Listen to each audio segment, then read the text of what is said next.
Yeah, I mean, you know, it's an easy trip from home, like being based in LA to here, so that was good. But no, it's just the panel thus far, and everyone seemed to ask great questions, and it was good to see everyone again after having a break. So yeah, it's been good. Yeah. So the evolution of your character on this season has really taken a dramatic turn. You're now siding with Pike. What can you tell us about the story development and how you felt about the way your character has been? Look, I'm happy that Bellamy took a stand. It's an interesting place to come from because, I mean, Pike was elected in a landslide. People seem to get that. He was elected by everyone. So, you know, Bellamy's just following suit as he's always done, basically. Though the measures at which Pike goes through are a little extreme for Bellamy.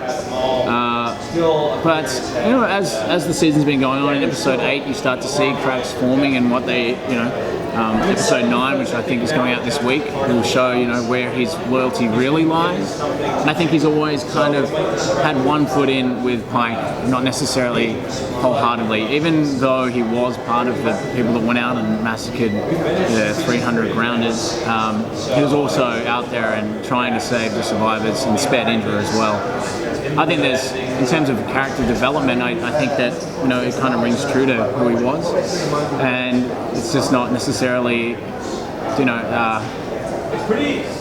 for lack of a better term, has, you know, his side of the story hasn't been explained as much as I would have liked. But, you know, playing the character, I have to work to make it work. So, yeah. I mean, I enjoy it. I enjoy playing it. That's there's a real moral dilemma because you have issues with the way Pike wants to just slaughter every grounder, and you know that it's not always right, but you've chosen his side, and you kind of have to come to terms with it. Yeah, well, I guess to kind of boil it down, it's a matter of whether you're going to fight for your people or let somebody else dictate you as to what to do, and that's, you know, that's the 12 clowns of the Grounders are kind of saying you can be part of us if you follow these rules. Whereas Pike is actually saying we want to be a self-sustained nation, we want to grow our own crops, we want this land and you can't come in. Which isn't, in terms of a political landscape, isn't that different to what happens nowadays. For most of his life, Bellamy's been in charge of looking after Octavia. Now that she no longer needs it, how has that changed? I don't think he necessarily sees it that way.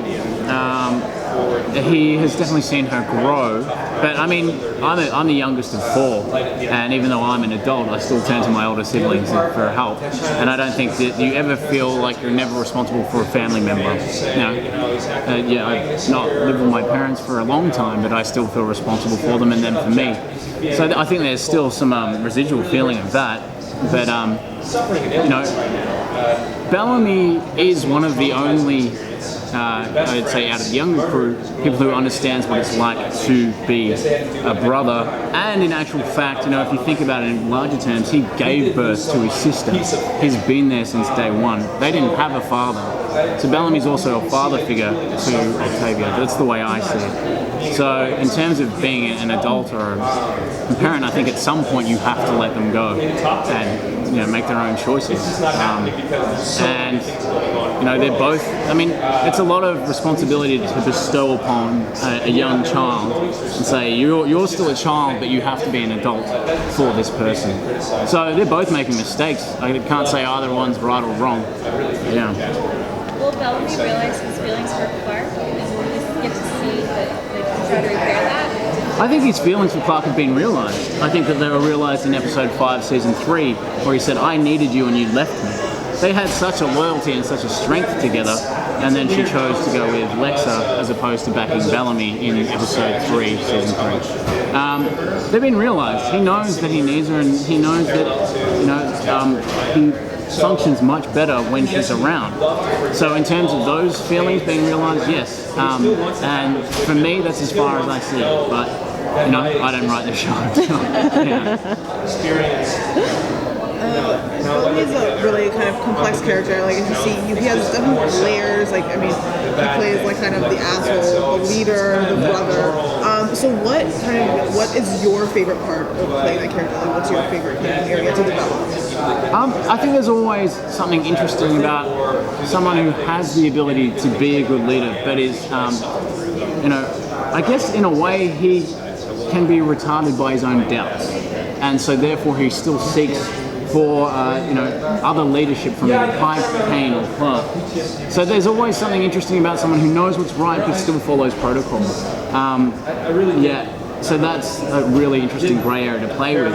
And also to play someone who had such responsibility at a young age for his sister, that comes out of him organically and naturally for the rest of the 100. And when I say the 100, I mean the 48 remaining delinquents.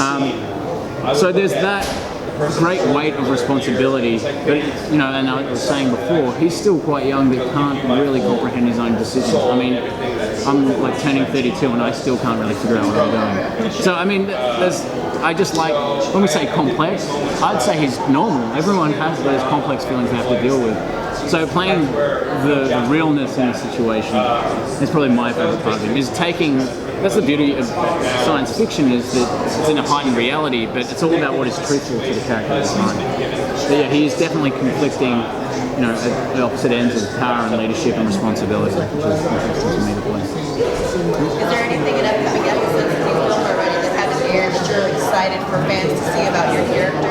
Yes, absolutely. I mean, the rest of the season is really crazy in terms of the AI which has been introduced, but also there's some really great scenes that I love shooting with Marie and Eliza, that I can't wait for people to see.